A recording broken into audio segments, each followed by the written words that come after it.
Hello, this is Jim Miller. Welcome to Unlocking Personal Leadership Live. This is episode number 4. And I have been working on my story. I've mentioned that in previous episodes, and I'm in the process of writing my book. And it's my first book, and it's going to be all about me. And writing this book, as I'm going through the process, is helping me to see some things that I really didn't realize that I need to know to really do well in the next chapter of my life here. Doing the introspection and talking to some people that I knew at times in the past, and recalling different events and memories and different things that happened to me that I'd kind of put away, or they got buried somehow, maybe because they didn't seem important, or they were too painful to remember. And it's a great experience to have the humility and be humble and be in a place where you can accept those memories for what they are and were, and also be in a place where you're able to possibly help others by creating the opportunity for them to learn from your pain and your mistakes. And that would give me joy if I was able to do that, and help other people to live a better life and be better people. So I'm starting that process, and I wanted to share a little story from that. Kind of my epiphany moment, you might say. I'm going to start the process by talking about a relatively recent situation that happened to me back in early February of 2020. So about almost 4 years ago this next week. And I was in the gym, and I was on the machine where you pump the weights this way. And I'd been working a lot of hours. I had recently, within the last 6 months, been hired by a company. I was working as a director of sales, and it was a great job. I was working hard. I was putting a pipeline together. I was making a small amount of income and had a potential to increase that through commissions. And I was working very hard to get the pipeline built and commissions, sales coming in, so I could earn those commissions and keep the pipeline full, so I would have a predictable income. And that's the life of a salesman. So, and I was doing that. I was working 12, 16-hour days. Sometimes most weeks I'd be working 6, sometimes 7 days a week at that point. So really high productivity, high work, a lot of stress. I was not eating right. I was gaining weight, not exercising as much as I should, and putting my body through a lot of stress. And I'd been doing that for an extended period of time. And that day in February of 2020, I went to the gym, as I regularly did, not every day, but I'd go like once or twice a week, and I'd exercise and put my body through some kind of movement. And as I was on that machine, I felt some really intense acute pain in my arms and in my fingers. And it was weird. It was like, where did this come from? It felt like I'd had exercised the day before really hard, and you get that lactic acid buildup where it hurts to move. And then when you continue to exercise, you warm it up, then that feeling goes away, and you can exercise again. It's pretty normal. But this wasn't. This did not go away. It continued to hurt, and actually got worse as I exercised more. So that's like, what's going on here? That was really strange. And so I stopped my routine, my exercise that day a little early. And as I was walking home, I started doing an assessment and thinking about, okay, well, what is it that I'm doing here? Am I doing anything wrong? And I thought I was eating well. I tried to eat a better than normal diet, vegetables and fruits, and, drink good things, drink plenty of water, take care of myself. But yet I was still gaining weight. I was stressed out, and my body was not, all of a sudden, not doing well. So I was like, what's going on? So I decided to watch, pay attention to my body for the coming days and weeks, which I did, and went about still keeping my pace, and continuing to eat the way I was eating, because I thought I was doing really well. Well, weeks and months went by, and the following April, I noticed that, as this was going on, I noticed that my eyes were getting worse. I'd have more senior memory moments where I couldn't recall something that was happening more and more. It's like, what's going on?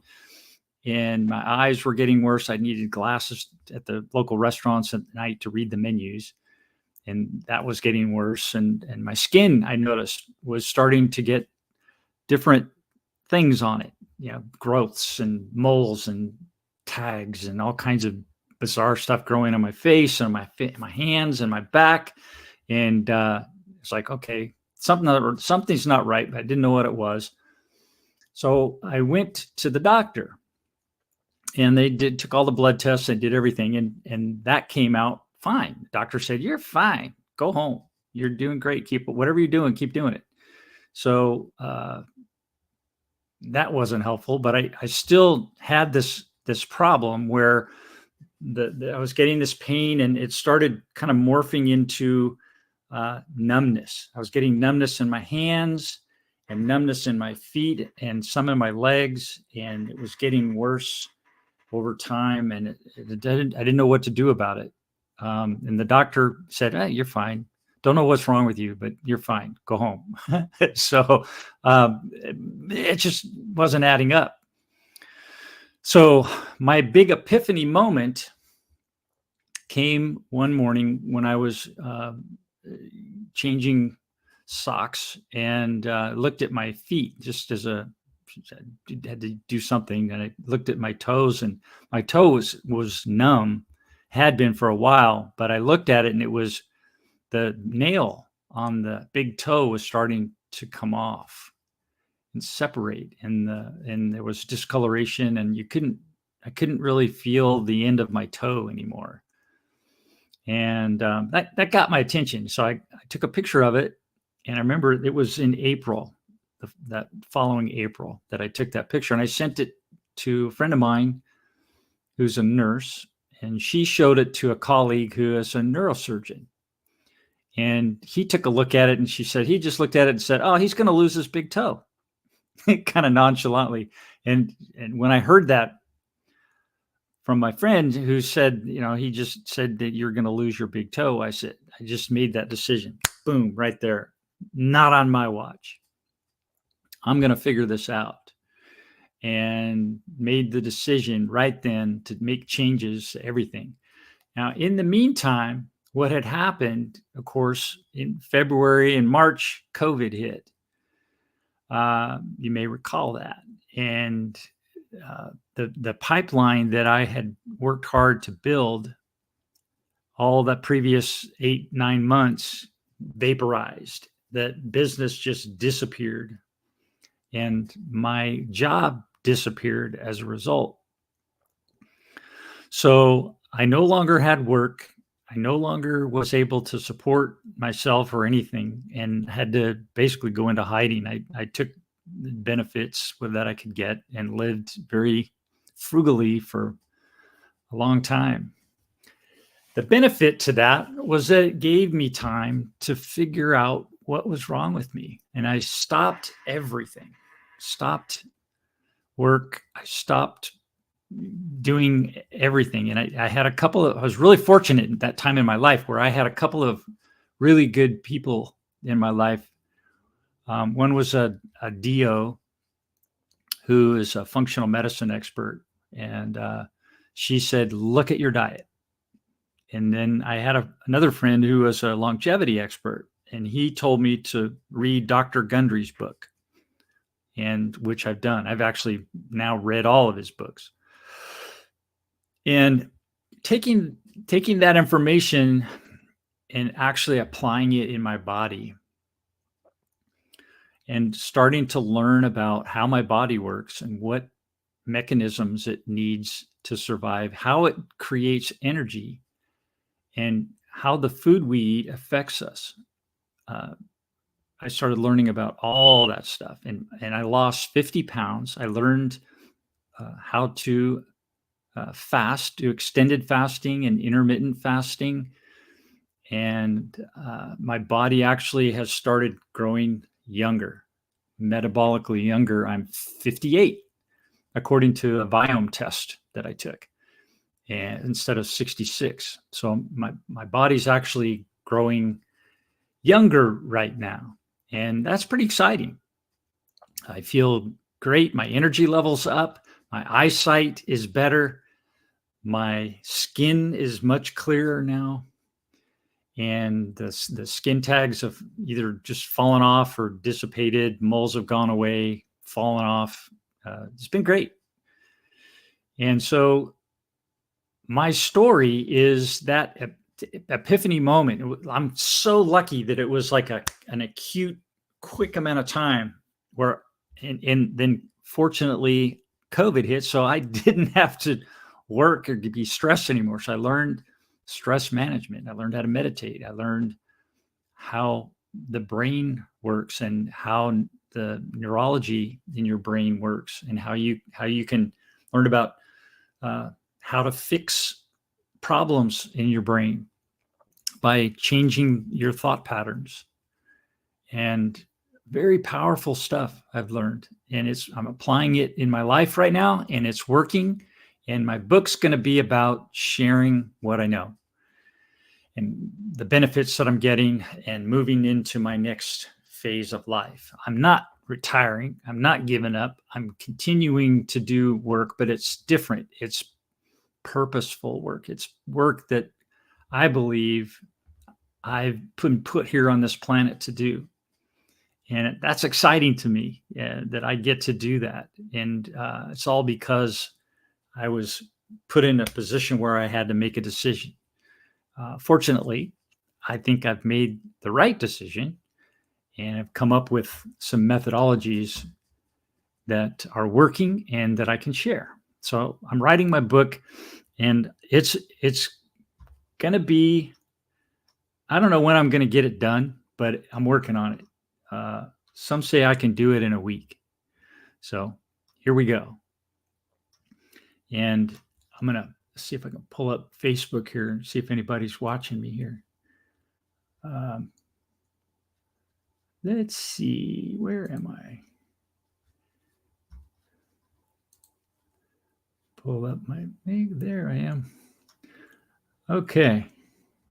Hey, Bob, looks like you might be on. So how's it going? Still kind of new at this live thing, getting engagement, but it's really, that's a ton of fun to get stepping out of my comfort zone and going into the unknown. There's always friends on the other side.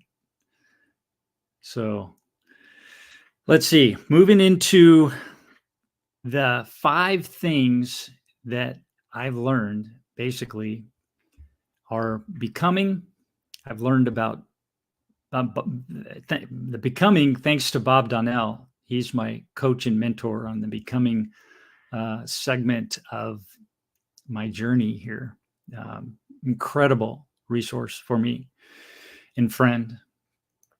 The longevity, I'm learning from various doctors, Dr. Gundry, Dr. Boz, Dr. Fung, and several others that I'll be mentioning at various points.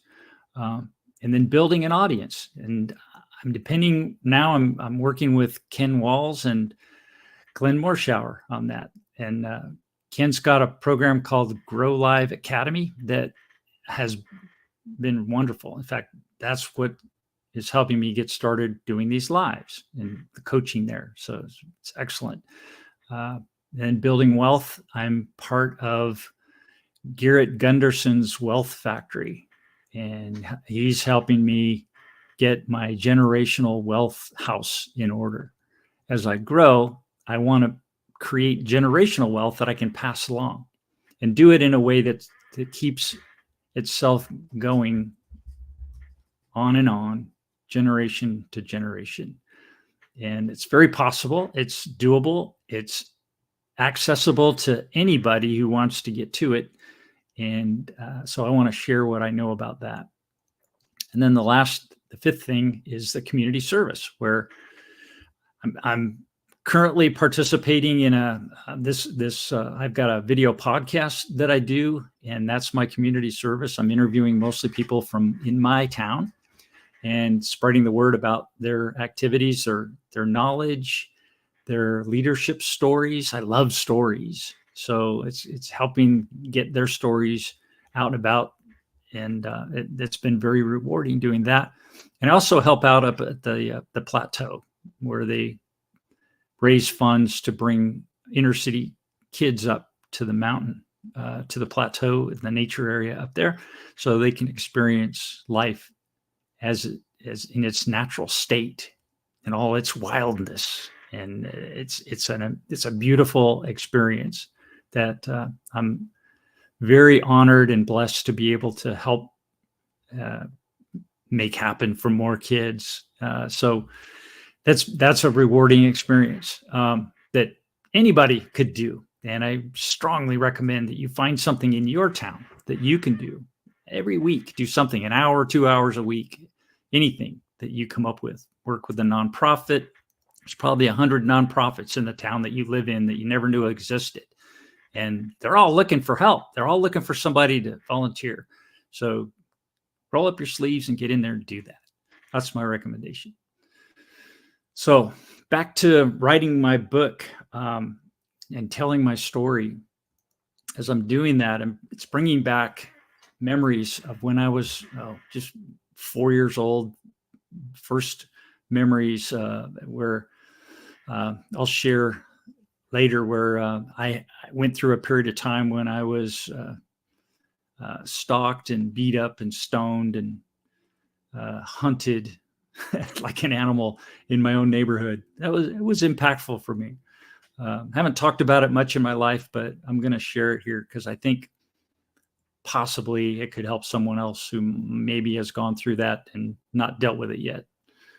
You can deal with it. You can work through the issues subconsciously. It changes you. It changed me, and would love to see that happen. Hi, Cynthia. I see you're on.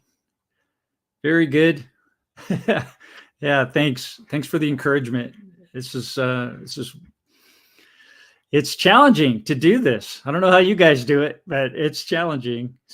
Thanks, Guy. See ya. How you doing, buddy? So writing a book, it's going to be not a huge tome. It's probably going to be 150, maybe 200 pages. And I'm going to talk about the experiences I've had, the pain that I've had. I first thought, well, why the heck should I care about telling somebody else my story? Who'd care about listening to that? And a wise man told me that it's my responsibility, actually, to tell my story, because other people could benefit from it. And it's heart-wrenching to go through it again, and embarrassing to tell it, because some of it isn't flattering. But you know what? I think the benefit outweighs the ego in this case for me. I've had to wrestle with that. But I think in the end, this is a really good decision for me. And it's helped me kind of get past that idea that, hey, my reputation's going to be sullied and pushed in the dirt if I tell my story. And I don't know, it might be, but I don't care. So there you go. You can say what you want. And if you like me, great. If you don't, great. We can move on. But I hope it helps you. My intention is that my story will shed light on maybe some things that you've had to deal with in your life, and maybe it'll help you along on your journey. So that was it for today's version of Unlocking Personal Leadership Live. And thank you, Sky and Cynthia and Bob, for chiming in. I really, really appreciate your support. And we'll be talking again on a different subject tomorrow. So have an awesome day, and we'll talk to you again soon. Bye.